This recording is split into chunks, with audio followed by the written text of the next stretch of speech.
আসসালামু আলাইকুম রহমতুল্লাহ। সম্মানিত ভাই বোনেরা, আপনারা শুনছিলেন যে সমস্ত কাজ করলে ঈমান থাকে কিনা আল্লাহ পাক ভালো জানেন, তবে আমলগুলি সব নষ্ট হয়ে যায়। অর্থাৎ যে কাজ করিলে সমস্ত আমলকে বরবাদ করে দেয়, কিন্তু ঈমানের ব্যাপারে এটা আল্লাহ রাব্বুল আলামিন ভালো জানেন।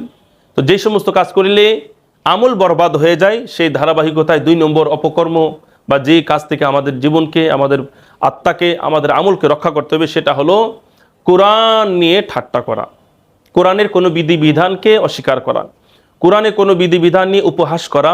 এগুলো যারা করবে, কোনো মুসলমান যদি উদাহরণস্বরূপ 50 বছর যদি ইবাদত বন্দিগি করেন, আর 50 বছরের মাথায় যদি সে কোরআনের কোনো একটি আয়াত, কোরআনের কোনো বিধানকে নিয়ে যদি কেউ ব্যঙ্গ করে, তুচ্ছ করে, তাহলে তার আমল একেবারে নিমেষে ধ্বংস হয়ে যাবে।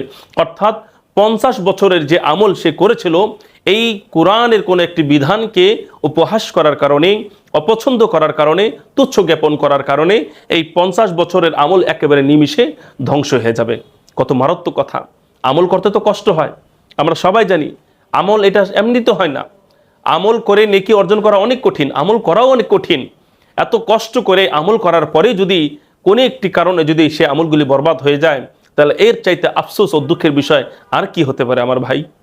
এই জন্য বন্ধুরা আমার, আমলকে নষ্ট করে দেয় সেই 2 নম্বর অপকর্ম বা কাজ, সেটা হলো কোরআনের কোনো বিধিবিধানকে তুচ্ছ জ্ঞাপন করা। আল্লাহ তাআলা বলেন, ذلك بأنهم كرهوا ما أنزل الله فأحبط أعمالهم। আল্লাহ রাব্বুল আলামিন সূরা মুহাম্মাদের 9 নম্বর আয়াতের মধ্যে বলেন, ذلك بأنهم كرهوا, এই জন্য যে তারা আল্লাহ তাআলার নাজিল করত বিষয়গুলিকে অপছন্দ করেছিল, فأحبط أعمالهم, ফলে তাদের আমলগুলি ধ্বংস হয়ে গেছে।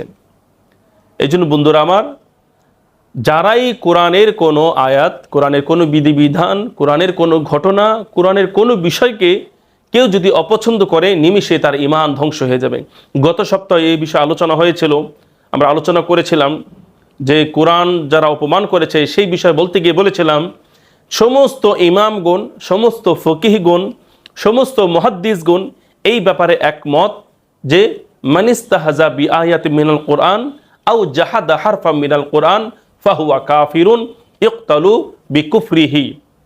সবাই একমত এই ব্যাপারে, যারা কোরআনের কোনো বিধিবিধানকে তুচ্ছ করবে, কোরআনের কোনো ঘটনাকে তুচ্ছ করবে, কোরআনের কোনো আয়াত নিয়ে বা কোরআনের কোনো একটি বিষয়কে নিয়ে কেউ যদি আপত্তি করে, এক কথায় আপত্তি যদি কেউ করে, বা কেউ যদি অগ্রহণযোগ্য প্রকাশ করে, আমি এটাকে গ্রহণ করলাম না, আমি মানতে পারলাম না, বা কোরআনের এই আয়াতটা আমার কেমন যেন ভালো লাগে নাই, বা কোরআনের এই বিধানটা আমার ভালো লাগতেছে না।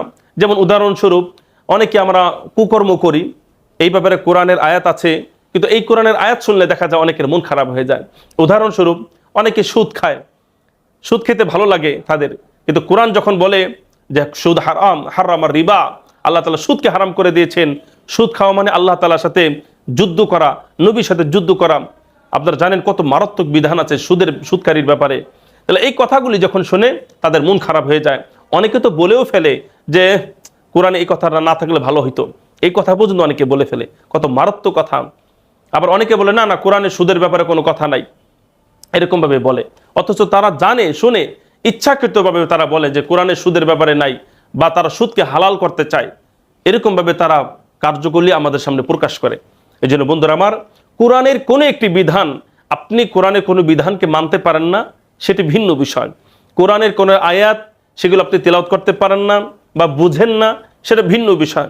কোরআনের কোনো একটি বিধান বা হুকুম বা কোনো একটি ঘটনা আপনার বোধগম্য হচ্ছে না, আপনার মস্তিষ্কে স্থান পাচ্ছে না, বা আপনার বুঝে আসতেছে না, অর্থাৎ আপনার জ্ঞানের পরিধির মধ্যে এই কোরআনের বুঝ বা আয়াতের বুঝ, বিধানের বুঝ, সেটা সীমাবদ্ধ হচ্ছে না, ফলে আপনার কাছে খারাপ লাগছে, এটা করা যাবে না। আপনি বুঝেন না, বোঝার চেষ্টা করেন। কোরআনের কোনো বিধান আপনি মানতে পারছেন না, সেটা আপনি চেষ্টা করেন, দোয়া করেন আল্লাহ তাআলার কাছে।